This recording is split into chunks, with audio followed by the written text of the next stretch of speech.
battle for Mosul has always been more difficult from one day to the next.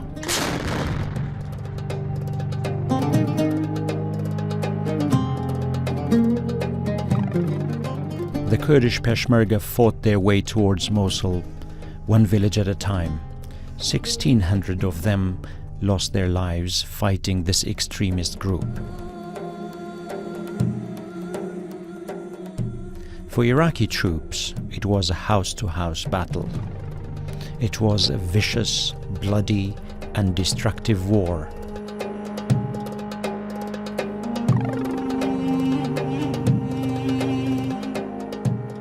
Thousands of troops and civilians have died.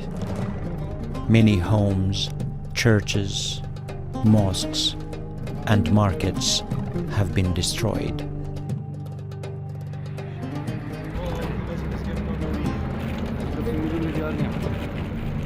For me, it wasn't the first time to see a war in Mosul.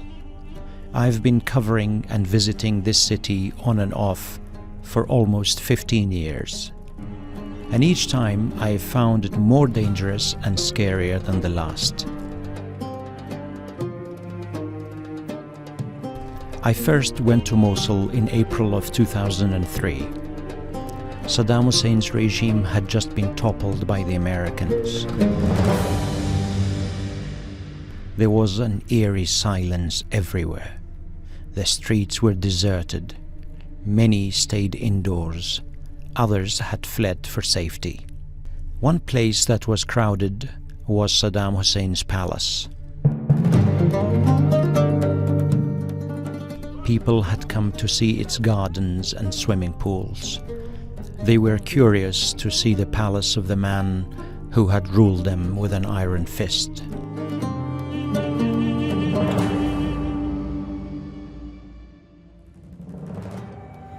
The second time I went back to Mosul was 3 months later, in July of 2003, shortly after Saddam Hussein's two sons, Uday and Qusay, were found and killed by American forces.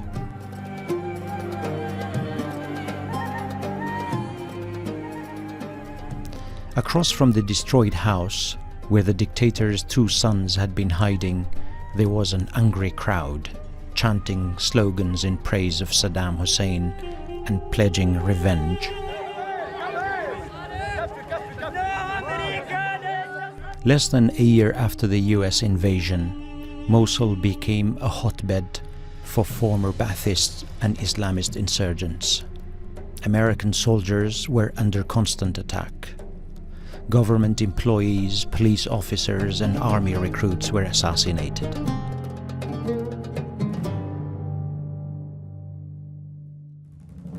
Mosul became one of the most dangerous cities.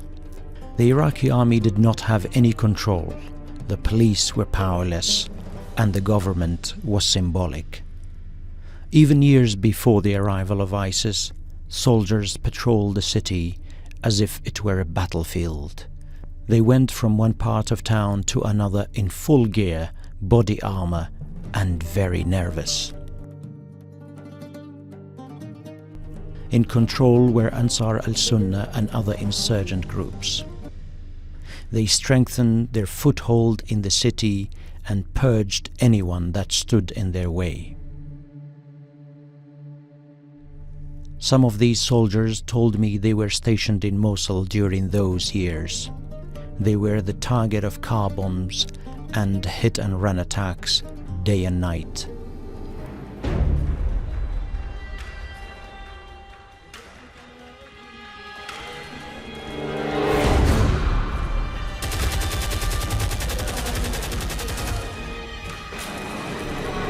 Islamist groups became so strong that they eventually swept away the army and police and took over Mosul in the summer of 2014. Then they declared an Islamic Caliphate.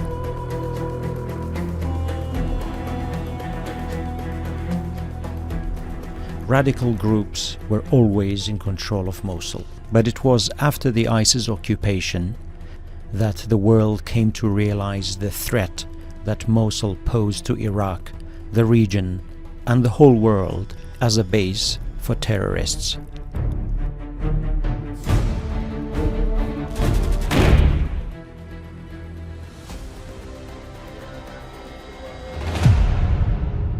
A global coalition soon attacked ISIS on the ground and from the air.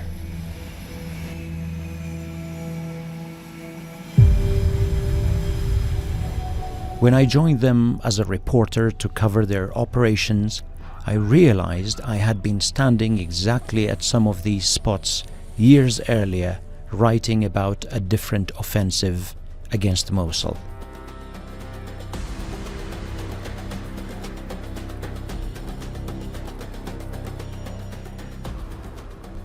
This time, the situation was very different.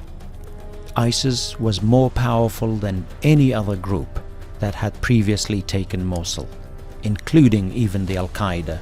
It seized advanced American weapons from the Iraqi army. Foreign fighters joined the group from around the world. Many of them were bomb experts. They dug tunnels, they built car bombs and mortar shells. Now I'm here to show you an ISIS bomb-making factory. Their snipers took the lives of civilians and soldiers alike. The advance of Iraqi and Kurdish forces towards Mosul was always slow and painful. As the war came to the city, once again I found myself in Mosul, in the company of the elite Golden Division as they fought their way through the heavily populated areas. We are here in Zuhur neighborhood of Mosul.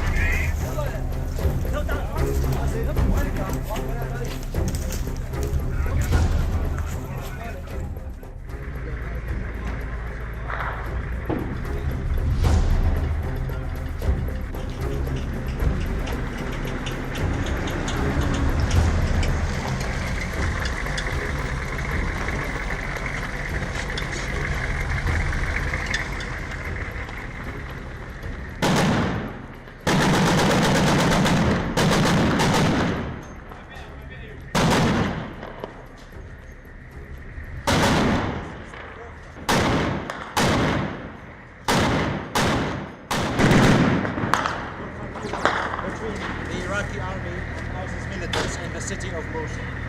We are probably only meters away from ISIS militants because I can hear the sound of their bullets whizzing overhead. The militants had used the time to dig in deep and refused to give up without a fight. As a result, homes were destroyed, hospitals, schools and public buildings were demolished.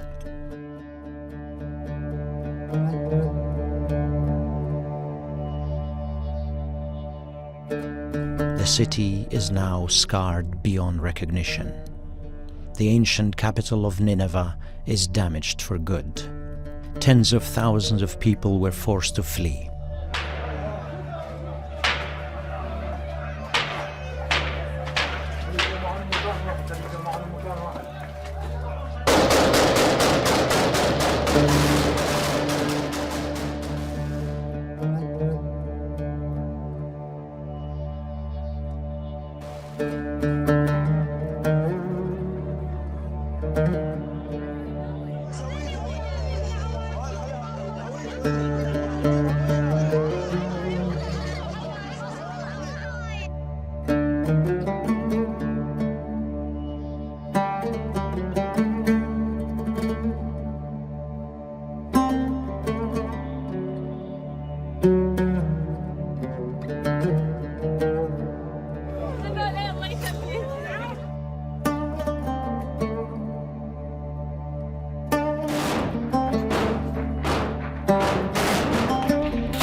militants still manage to attack liberated areas every now and then.